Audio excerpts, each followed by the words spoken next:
Hi, everybody, and welcome back to yet another cracking edition of the Matt Brown Show. This is the Secrets of Fail series, where we are talking to entrepreneurs and CEOs all about their epic business blunders. And with us in the hot seat today is Chris Carter. He is the founder and CEO of a company called Approyo. Chris, welcome to the show. Hey, thanks for having me, Matt. Cool, buddy. Well, you know what's coming. So hit us up with the elevator pitch. What exactly are you guys up to over there? Yeah, Approyo is working in the SAP and cloud ecosystem. We provide licenses in the beginning, implement and support and migrate a organization, and then take care of them on the long term, 3, 5, 7 to the rest of their life and their SAP journey. hmm And are you working with enterprise clients or mid-market? Where's the sweet spot for you? Yeah, our sweet spot tends to be the mid market. We tend to be $1.5 billion down and below. And then we do have some enterprise clients in the enterprise that they call them. But yes, most of them is in the mid market. Beautiful stuff. And how long have you been running the company for? So I started this company in 2011. It's my third different SAP company I founded. Wow, epic. Mm. Okay.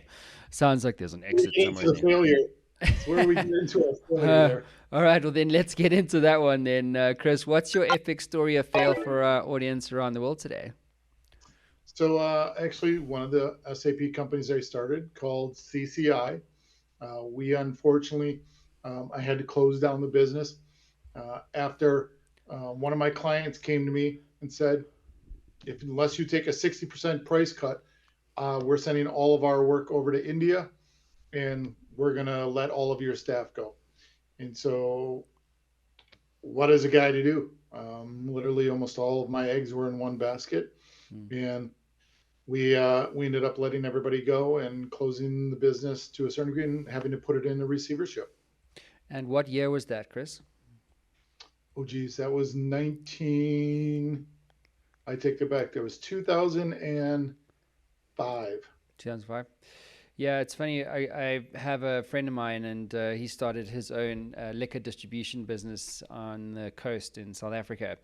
And he sent me a text over the weekend, and he said, this massive company they do. I mean, it's in South African rands, but they're like 10 figures up. And he was like, yeah, so if we can get this deal done, this distribution deal for their liquor brands, he'll be making literally tens of millions. And he said, and my entire business would just be my entire business. And I was like, that's not a good thing. Like, it's a good thing if it's really early, but like no one client should be worth more than 20% of your revenue, right? Agree. Agree. And that was my major downfall. Yeah. So when you think about that whole experience, Chris, what lesson do you take forward with you now into your business? Well, you just made a great point. Don't have any one company be 20% or more of your revenues. Don't put all your eggs in one basket. Uh, Always be selling. It's a great line from a movie.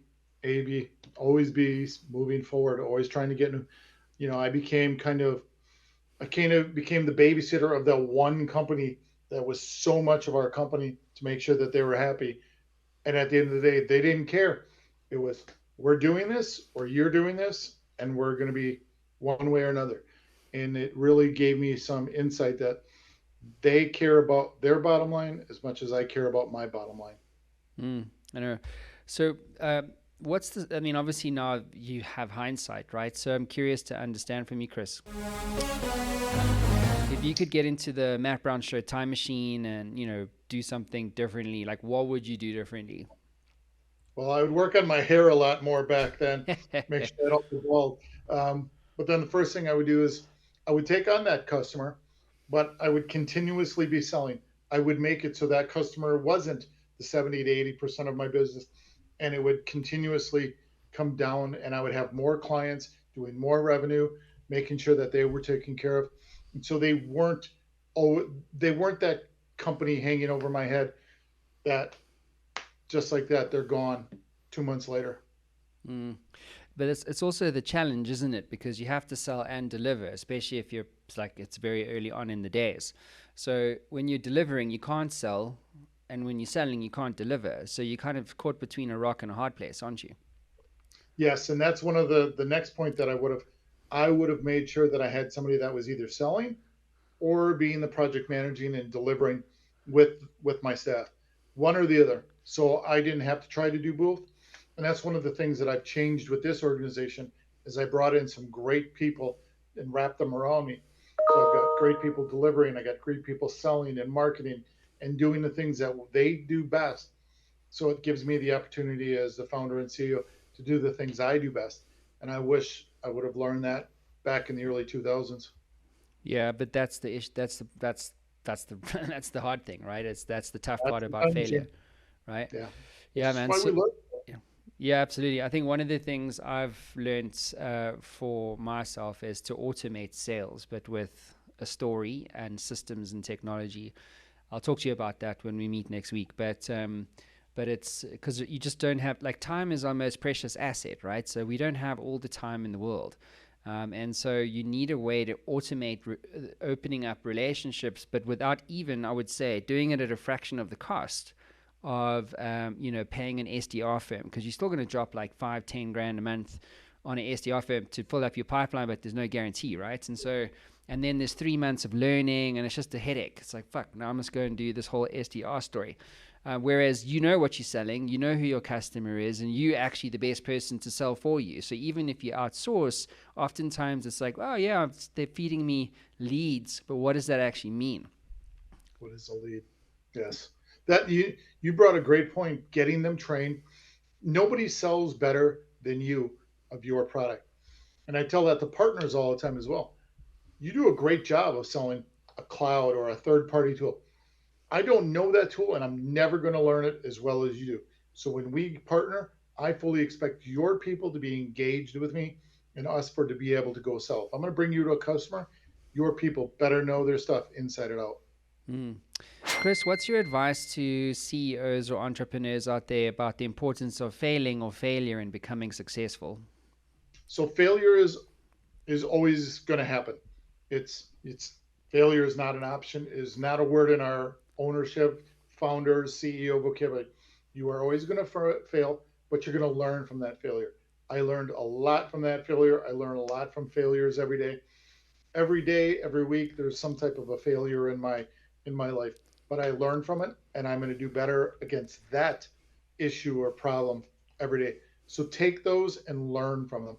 I've actually got a little notepad on my computer. Something's going wrong, or I see something from a marketing or a sales perspective. I jot it down just so I can remember little things that had happened, so I can do better next time. Mm. Yeah, my mentor once said to me, he said, if I haven't failed in any given day, I haven't had a good day. Amen to that. So, Chris, what about books, tools, and resources you recommend? So outside of the books that I wrote, which were the Mastering SAP books, um, there are, I as as unique as this may sound, I love the books by Grant Cardone. Sometimes he gets his marketing goes beyond my head and wrapping it around, but I love his passion. I love what he preaches and talks about with going after it and doing the things that you need to do to be successful. Don't rely on other people to do it. Be that successful guy. Um, I've every year I reread the Rich Man Poor Man books. Every year I reread some of those other standard business and driver books that are out there. What color is your parachute? Things like that.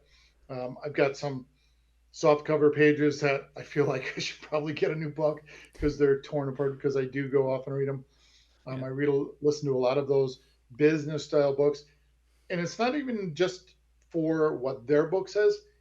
It reinforces what I've been learning for 54 years, and all of a sudden it'll click something. Oh God, I haven't done that in years. Why am I not remembering what I've learned or listened to or read over the years and gone back over those again? Mm. And what about podcasts and things like that? Like, what jumps for you in that space? Well, outside of the Matt Brown show, of course, um, there are a lot of podcasts that are out there from a business standpoint. Um, uh, I'm trying to think of the gentleman's name. I just listened to him this morning. He lives Uh, in Jamaica and he does. Um, Reed Hoffman? well, always listen to Reid Hoffman on LinkedIn. Joe Rogan. There's uh, Pina, I listen to his stuff. He's the gentleman out of the UK. Um, uh, Something on fire. On it's isn't it Entrepreneurs on Fire or something? Yeah, Yes, listen to that as well. So I've got a bunch of them that come downloaded yeah, on my iPod, so I'll listen to them as I'm driving to the office yeah. and on airplanes. It's the most underrated learning tool ever, right? Yes, That very and much YouTube. so. Well, Chris, congrats, dude, on all your success, man. I know you got clients all over the world and that, but appreciate you coming on the show, man, being vulnerable. And, I've also lost businesses before. And again, one of my mentors said to me, he said, Matt, when a business dies, it's not you that dies. It's just the business. And it sucks, but you can actually just get up and start another one. And that's what you've done. And that's all credit to you. So. Well, I appreciate that. Thank you, Matt. Look forward to keeping this one going forward. And this Phoenix has risen. Absolutely. Everybody else, we'll see you again soon. Cheers.